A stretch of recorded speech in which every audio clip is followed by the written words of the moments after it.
This is The Healthy Healer, where true voice is your medicine. This is where we help doctors and other healers navigate through the challenging times by learning from the best minds in the healing industry.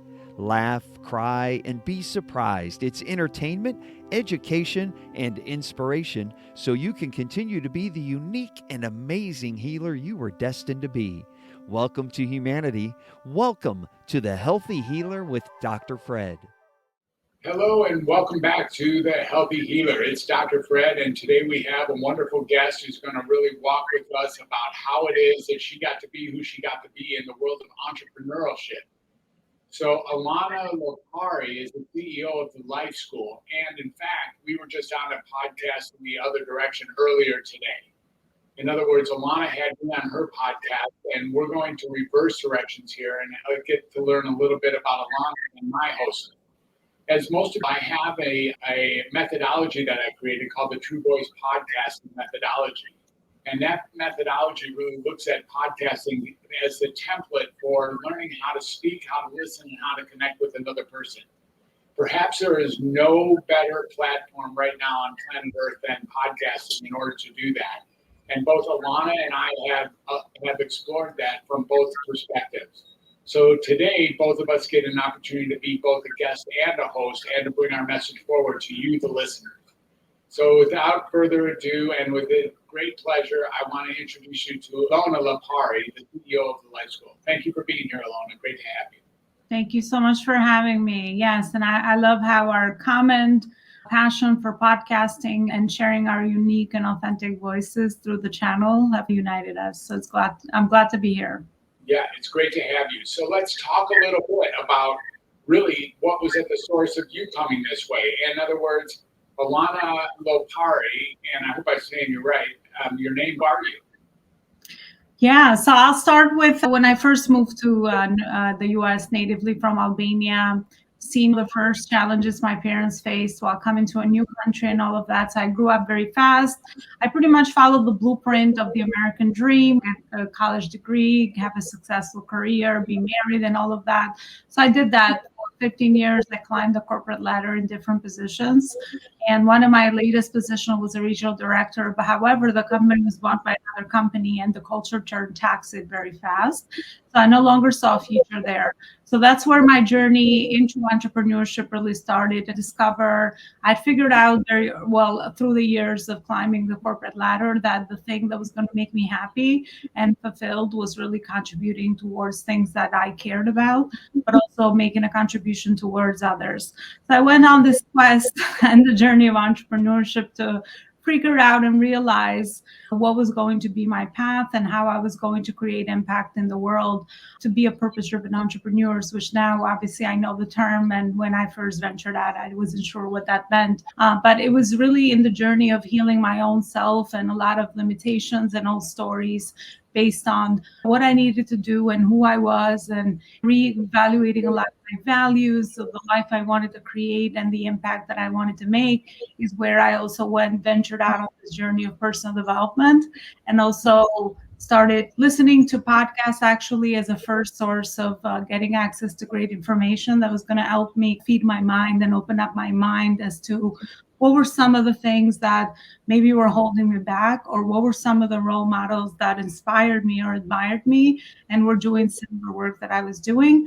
So that's how my journey started. I ventured out as an executive coach at the beginning, then I did some career coaching, and then the last 3 years I've been positioned as a high-level business strategist, now helping a lot of purpose-driven entrepreneurs create and grow a healthy company that does more good in the world through what I call the foundational pillars of branding, marketing, sales, systems, and team.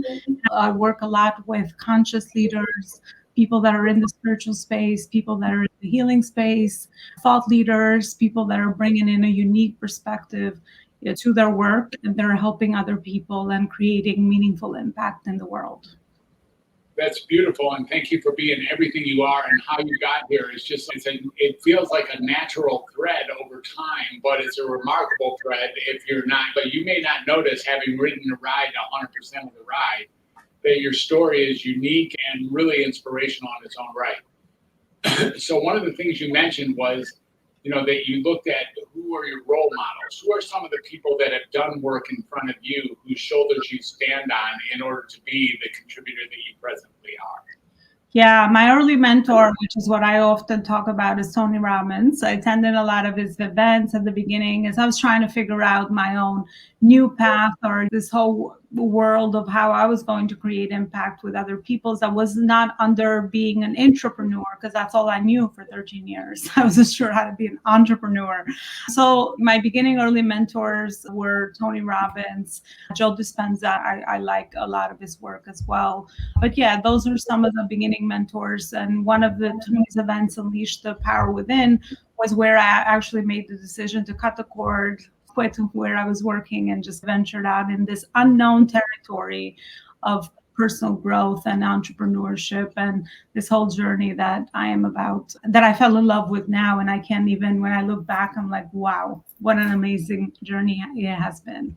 Indeed. And you probably, like me, know a lot of people who just completed Date with Destiny last week. And the effect of Tony's work is extraordinary across the board. And he's created a lot of people who are out doing things that are really important to them and matter to them and consistent and aligned with their core self. And that's important to anybody who's going to make a difference in the world. I have found that you cannot really make a difference if you're not aligned with who you are. Like you can't be wealthy if you're not aligned with who you really are. And there's a different kind of wealth. Perhaps you can make money if you're doing things that you're not aligned with, but you won't be able to truly be wealthy if you're not actually living that true voice of yours. So tell me, Elona, what is it? Who are you now? What is it? What would you say if you could encapsulate it? Who are you in helping other entrepreneurs? And I really think maybe it's time to define the word entrepreneur, especially as you interface it with intrapreneur.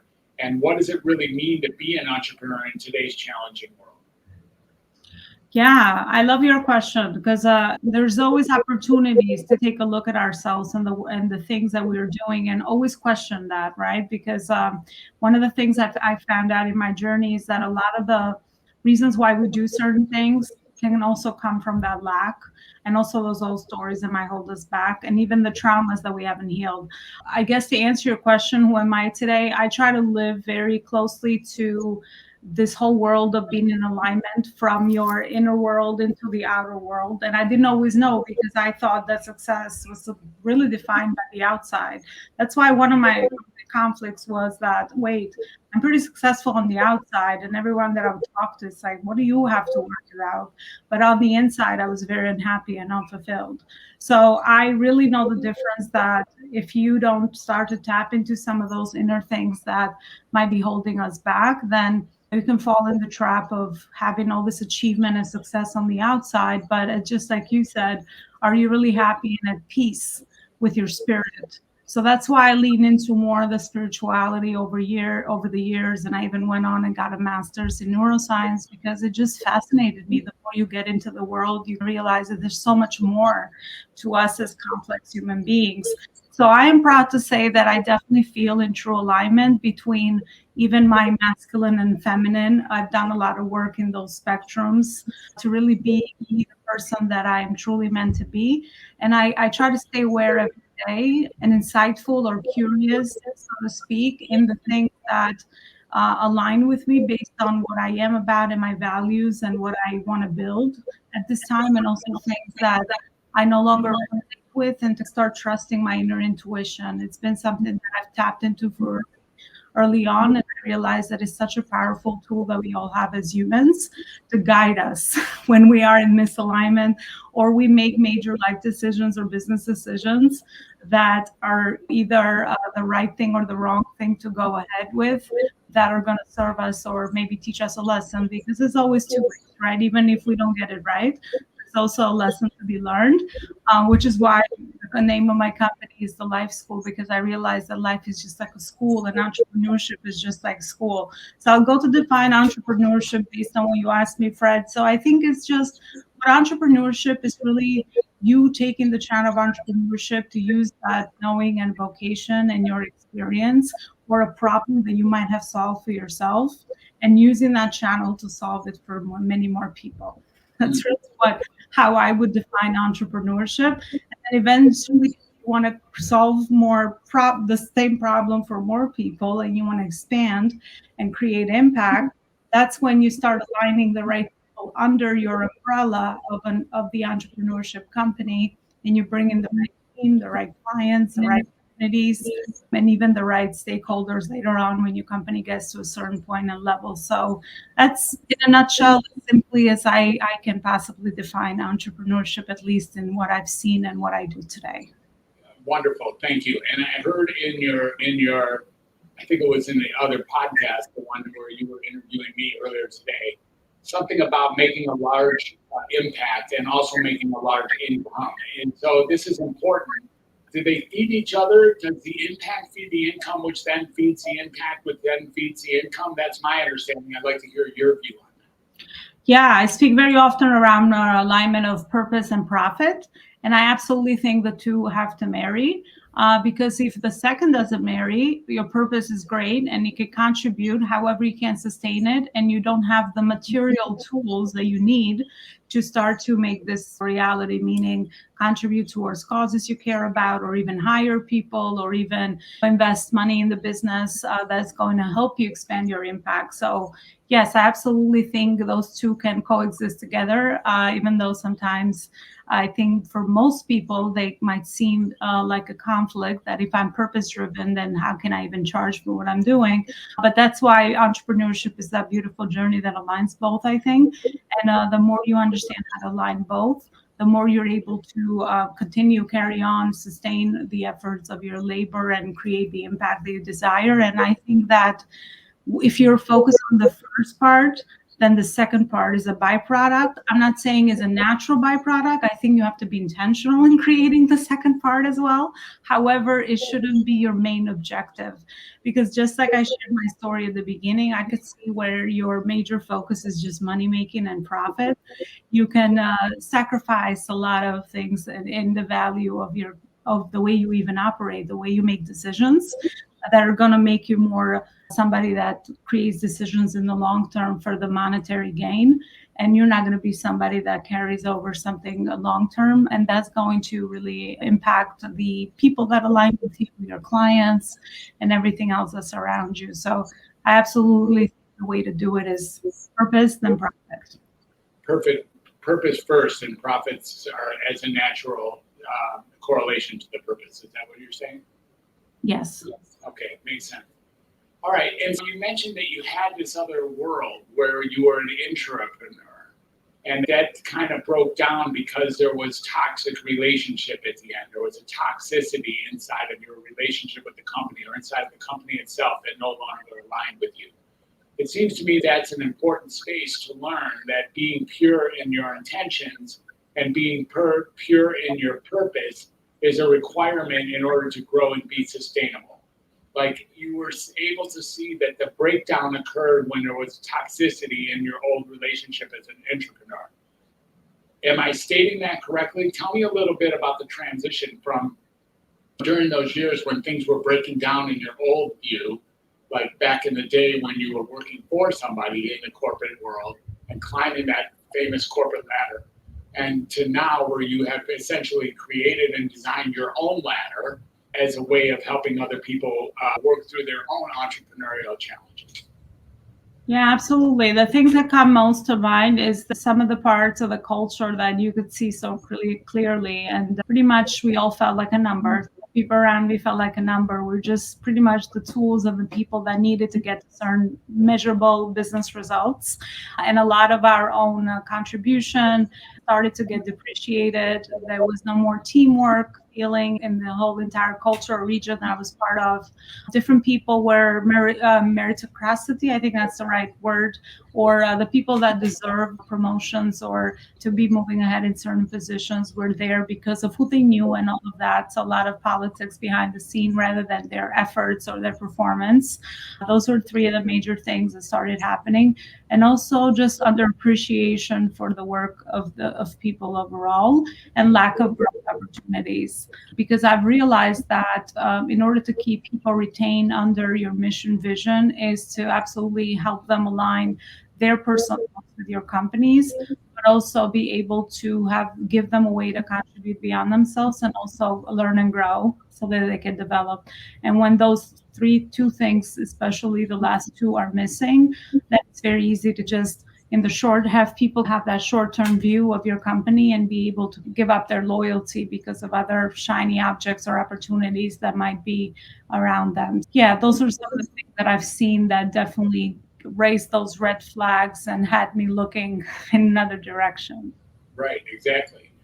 And so what kind of advice or what kind of guidance or leadership do you offer to your present clients who seem that, and it appears that your ideal client at this point is a high-level entrepreneur, someone who's out there, making hay with what they're doing and probably already at least a little bit aligned with purpose and profit or with impact and income.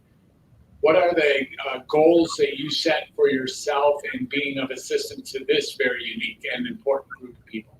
Yeah, I love that question. So it always starts with clarity for them. What is their vision? What is their mission? What do they want to contribute? What is the way that they want to contribute to the world? What is that big transformation they're trying to offer for their clients, whether it's their service or their product? So once we have clarity on those pieces, then we can start aligning a business model that helps them align their purpose and their profit. Because a lot of times that what I see with my work is that entrepreneurs, seasoned entrepreneurs don't necessarily have the right business model that supports their stage of growth to be able to meet their purpose and profit goals in their company. So I would say those are the main foundational pieces that we take a look at. And then once that is figured out, then we craft pretty much the foundations of the company, right? How do we build your brand? What is your story? What is your cause? What is your messaging? What is the pain point you solve? What is the results you provide?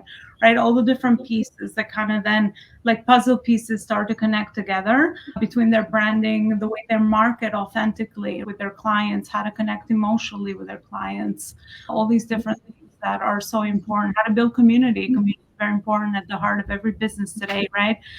Because I think at the end of the day, people want to be part of something bigger and to be able to focus more on the causes and the bigger why of why you do what you do rather than your products or services, and then help them implement the rest of the pieces, meaning how to be more efficient and productive, how to bring in tools in the scene or even AI to help them automate a lot of the redundant tasks that they have to do moving forward and build their company like a legacy asset, because you never know.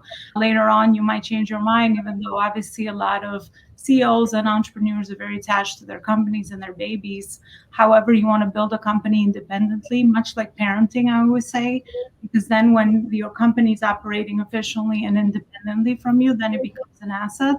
Not only can it serve more people, but also you're able to have the decision making when it comes to it. If you maybe want to move ahead into a position that aligns with you at that phase or stage of life, or even that complements your natural gifts and abilities, right? Because I think that's the other powerful thing about putting the right team together, surrounding yourself with complementary people that have the right knowledge, education, skills, and gifts that are going to become part of that bigger team. And as the company operates independently, then it becomes its own entity. And at the end of the day, that's what's going to create legacy, and that's what's going to do more good in the world through the channel of the company building on entrepreneurship or even do philanthropy. A lot of people that I work with, that's near and dear to their heart. And I show them how to use their company profits to be able to get into their causes as well. Beautiful. That's amazing. And is there any difference between that level of involvement that you have with that group? I'm not sure if that's the students at the life school or if that's people who hire you one-to-one as a consultant. Is there a difference between that? If I wanted to check on the life school, what is the life school and how do I enroll, or what is the process about getting into that school, either versus or along with me using you as a coach or a consultant? Yeah, so the way that you can join the life school is through our community. We have a community expert program. And also I offer private consulting via the entrepreneurship client or person that wants to grow their company, or the CEO that has a bigger corporation where I'm their fractional COO, and I get to work alongside with them and partner for that aspect of the business. And also through our accelerator programs that we have going on.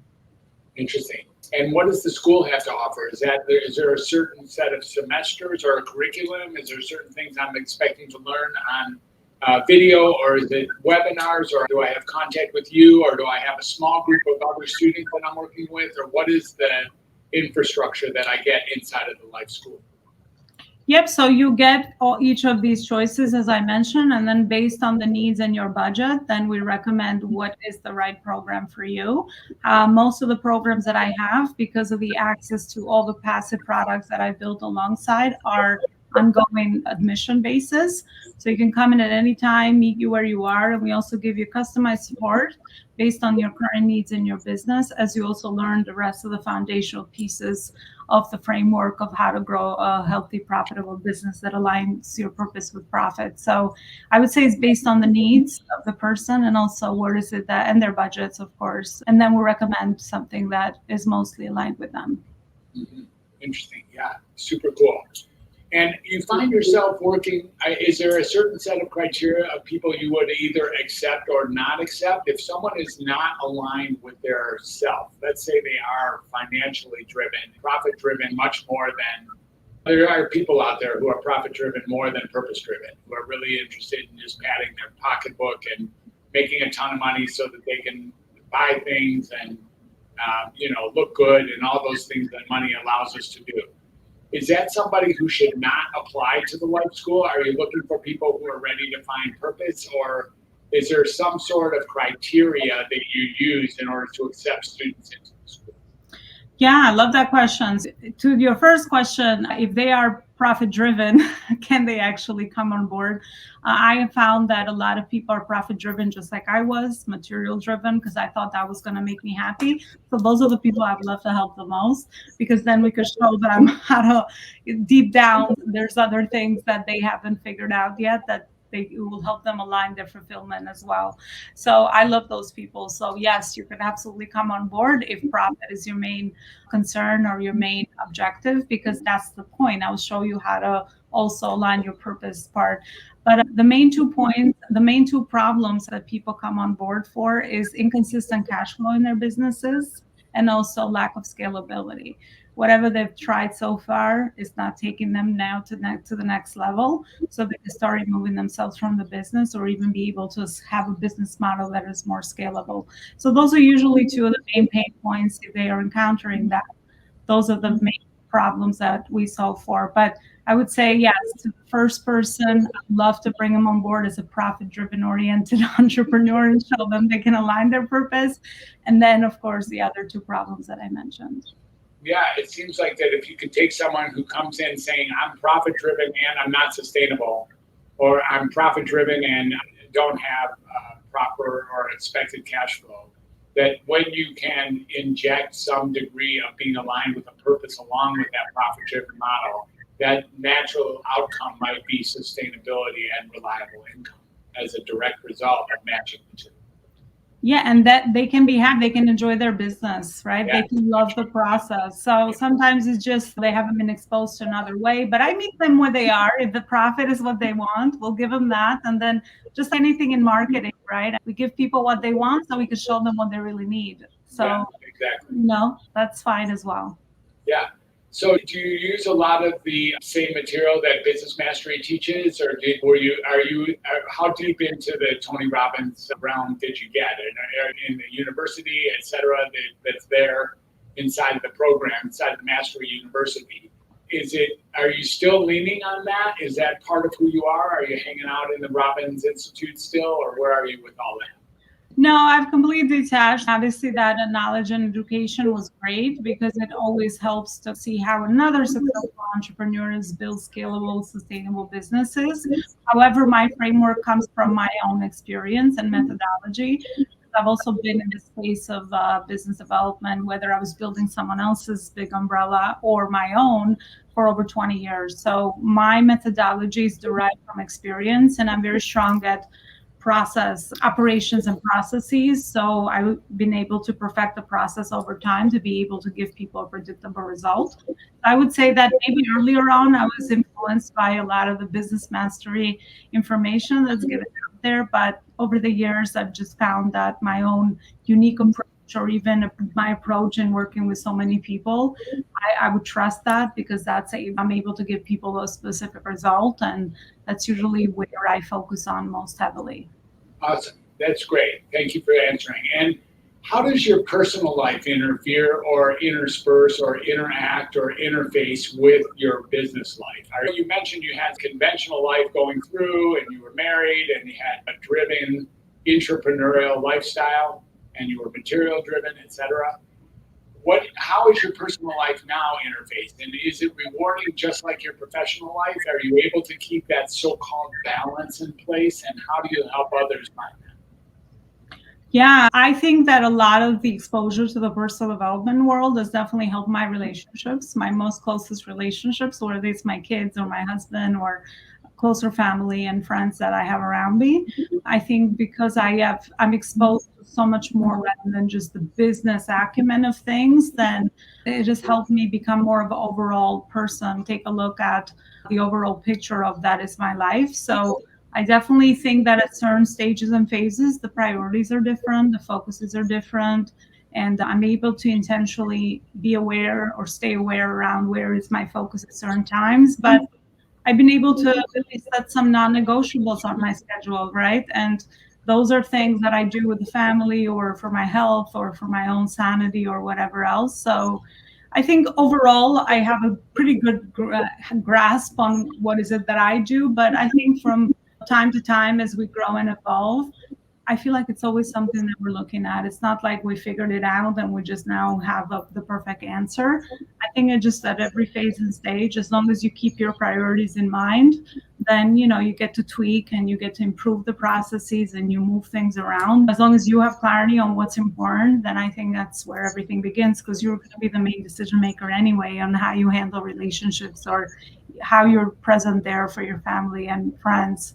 It's not perfect, but I think it's intentional. That's the right word I would use for that. Yeah, intentional. Beautiful. Yeah. All right. And what is it to be a healthy entrepreneur? What is it? We talked earlier in the earlier podcast about staying mentally healthy as an entrepreneur. In your world, what are some of the qualities of a healthy entrepreneur? I think it's the dynamic between all the other areas. So you want finances, health, relationships, spiritual health, mental health that we talked about on my podcast as well. Just having focus and putting priority and focus on all these other areas of our lives that I think all contribute to the complex human that we actually are. So that's what it means to me to be healthy and fulfilled, when you are not for the sake of just the material success, letting go of all these other pieces that are very important, such as your health, spiritual health, mental health, physical health, relationships, parenting, all these other things that surround us. And yes, it does seem hard to keep up with everything at the different phases, but just like I said, giving each of these priority and start building a lot of these practices into your day-to-day, it's absolutely possible, because once things become part of your daily routine, then they become habits and you no longer have to intentionally think about these things. They just become just the way you live your life. And at certain phases and stages, you kind of balance and kind of group again and put yourself in priority. But I would say those are the areas that this is how I define a healthy individual overall, whether you're an entrepreneur or not. Cool. Excellent. Excellent answer. Thank you. And what would you like to say if you had one gem for our listeners? One gem you'd like to throw out there, one piece of nugget, one piece of gold nugget. What is it that you want to say to people, whether or not they're entrepreneurs, or maybe they're just thinking about someday they'll be an entrepreneur, whether their dad is an entrepreneur, their husband or wife is an entrepreneur, anything you want to say in that world that might help our listeners move through the day? Yeah, I think my message for that would be around purpose. Be very intentional in the way that you're connecting the dots in your life. There's nothing everything is intentional. Even the pieces that you think are random or things that are happening to us, they're all happening for us. I think we talked about that also on my show. But pay attention to things you admire, pay attention to things that attract you, pay attention to things that bother you. Those are all things that are connected to your purpose. And our job as human beings to increase our awareness so that we start connecting these dots for ourselves, and then trust our intuition. I think that's the most powerful tool we have as humans. And it's definitely just like any other muscle or tool.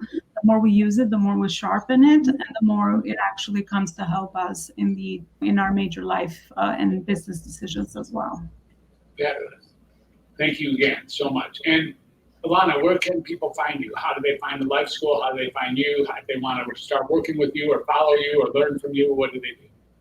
Yeah, the best hub for resources would be my website, elonaloparicoaching.com. I have a few free tools on there that people can take based on what their focus of improvement is. And that's how they can find out a little bit more regarding the work that we do with the Life School. Fantastic. Thank you, Elona. Thank you for being here. Thank you for sharing podcasts today. It's been a pleasure to get to know you. I trust that we'll be working together in the near future and continue to. It's been an honor, and you really have been an inspiration for both me and my listeners. So thank you so much for being on the Healthy Healer. Thank you so much for having me. It was a pleasure.